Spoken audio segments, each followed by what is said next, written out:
আল্লাহ রাব্বুল আলামিন হাসরের ময়দানের মধ্যে যখন মিজানের পাল্লার মধ্যে বান্দার আমল নেক আমলগুলি আরেক পাল্লার মধ্যে বান্দার গুনাহগুলি তুলে দেওয়া হবে।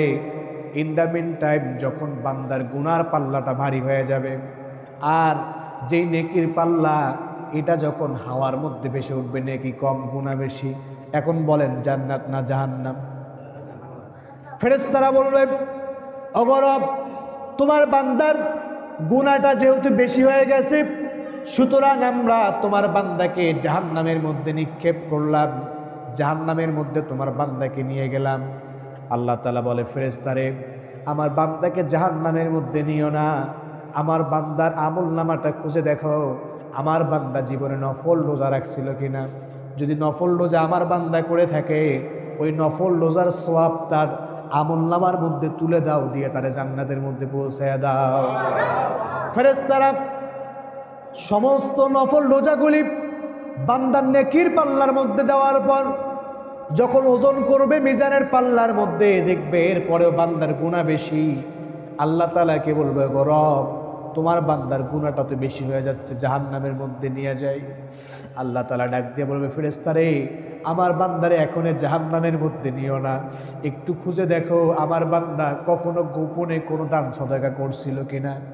ফেরেশতারা খুঁজে খুঁজে সমস্ত গোপন দান সদকার আমলগুলি যখন নিয়ে এসে নেকির পাল্লার মধ্যে দিবে, দিয়ে যখন ওজন করবে এইরকম সময় দেখবে বান্দা এত পরিমাণ গুনাহ করেছে, বান্দার গুনার পাল্লাটা এখনো ভারী, নেকির পাল্লাটা ওজনে ভারী হচ্ছে না। ফেরেশতারা এবার আল্লাহ রাব্বুল আলামিনকে বলবে গো রব, তোমার বান্দার জীবনের সমস্ত নেক আমল এনে নেকির পাল্লায় দিলাম, তোমার বান্দার গুনাহটা এত পরিমাণ করে ফেলেছে, এখনো নেক তো বেশি হইতেছে না, গুনাহই বেশি, সুতরাং তোমার বান্দাকে আমরা জাহান্নামের মধ্যে ফেলার জন্য নিয়ে যাই। আল্লাহ তাআলা এবার ধমক দেবে ফেরেশতারে, আয় ফেরেশতা, বিচারক আমি আল্লাহ না তুমি, কথায় কথায় জাহান্নামে নিয়ে যাইতেছ, কে দিছে তোমারে পারমিশন? বিচারক তো আমি, বিচার করবো আমি, তুমি রাখো, খুঁজে দেখো আমার বান্দা জীবনে কখনো পেশাব করতে গিয়ে ঢিলা কুলুক নিছে নাকি। যদি ঢিলা কুলুকটা নেয় তাহলে ওই ঢিলা কুলুকটা তার নেকির পাল্লায় তুলে দিয়ে নেকির পাল্লা ভারী করে তারে তুমি জান্নাতের মধ্যে পৌঁছে দাও। আর এটা আস্তে কন সুবহানাল্লাহ। আল্লাহ তাআলা এইরকম করে করে ছোট থেকে ছোট উসিলা খুঁজবে, খুঁজে খুঁজে তার বান্দাগুলিকে জাহান্নামের পথ থেকে নিয়ে জান্নাতের পথে দিয়ে দেবে। আরেকজন বান্দাকে হাসরের ময়দানের মধ্যে আল্লাহ রাব্বুল আলামিন জাহান্নামী বলে ঘোষণা করে দিয়েছে।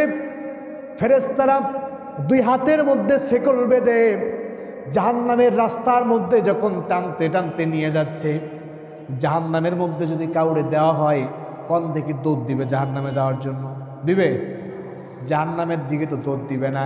এই জন্য ফেরেশতারা হাতের মধ্যে শেকল বেঁধে পিছন দিয়া ঠেলতে ঠেলতে ধাক্কাইতে ধাক্কাইতে যখন জাহান্নামের দিকে নিয়ে যাচ্ছে, এই বান্দা জাহান্নাম তো সামনে, কিন্তু একটু করে সামনে যায় আবার পিছনের দিক ঘুরে তাকায়, ফেরেশতারা আবার সামনে নিয়ে যায়, কিছু দূর যাওয়ার পর আবার পিছনের দিকে তাকায়।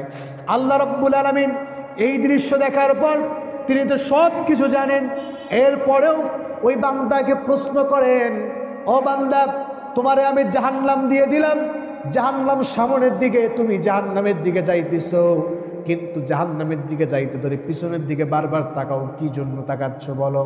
ওই ফেরেশতার আল্লাহ রাব্বুল আলামিনের প্রশ্নের জবাবে ওই ব্যক্তি বলে, ইয়া রব, ওগো আল্লাহ, আমি তো পৃথিবীর জমিনে কখনো তোমাকে আমার চক্ষু দিয়ে দেখি নাই, শুধুমাত্র তোমার নবীর কাছে আর কোরআন সুন্নাহ হাদিসে তোমার কথাগুলি শুনেছি, তোমার অস্তিত্ব আছে বিশ্বাস করেছিলাম, কিন্তু জীবনে এত পরিমাণ গুনার কাজ আমি করে ফেলেছি, গুনাহগুলির জন্য আজকে আমি জাহান্নামের দিকে যাইতেছি, ওই জাহান্নামের মধ্যে আমি চলে গেলে তো তোমার আর কোনোদিন দেখতে পারবো না, এই জন্য আমি বারবার হাসরের ময়দানে তোমার দিকে তাকাইয়া তোমার শেষবারের মতো একটু মন ভরে ভরে দেখতেছি। আল্লাহ তাআলা ফেরেশতাকে তার বান্দাকে প্রশ্ন করবে, বান্দারে, আসলেই কি তুমি আমাকে এত ভালোবাসো? তোমার ভিতরে কি আমার জন্য এত ভালোবাসা, আমারে কি বিশ্বাস করো? ওই বান্দা, নেককার বান্দা বলবে, ওগো রব, আসলেই তোমারে বিশ্বাস করি, তোমার ভালোবাসা আমার অন্তরে আছে, কিন্তু যে পরিমাণ গুনাহ করছি জাহান্নাম ছাড়া তো উপায় নাই, এই জন্য বারবার তাকায়া তোমার শেষবারের মতো দেখতেছি। আল্লাহ তাআলা ওই সময় জান্নাতের ফেরেশতাকে অর্ডার দেয়, ও জান্নাতের ফেরেশতারে, একটা সেকেন্ড দেরি করো না, আমার বান্দাকে জাহান্নামে দেওয়ার দরকার নাই। বান্দার অন্তরে যেহেতু আমার ভালোবাসা মহব্বত আছে, এর উসিলায় বান্দাকে জাহান্নামের পথ থেকে নিয়া জান্নাতের মধ্যে দিয়ে দাও। এইরকম করে করে ছোট ছোট উসিলা দিয়ে আল্লাহ রাব্বুল আলামিন সেদিন তার বান্দাগুলিকে জাহান্নাম থেকে নিবে আর জান্নাতের মধ্যে দাখিল করায় দিবে। প্রিয় উপস্থিতি, এখন এই যে উসিলা আল্লাহ তাআলা খুঁজবে, এগুলি গ্যাপ রাখা দরকার আছে না আমাদের?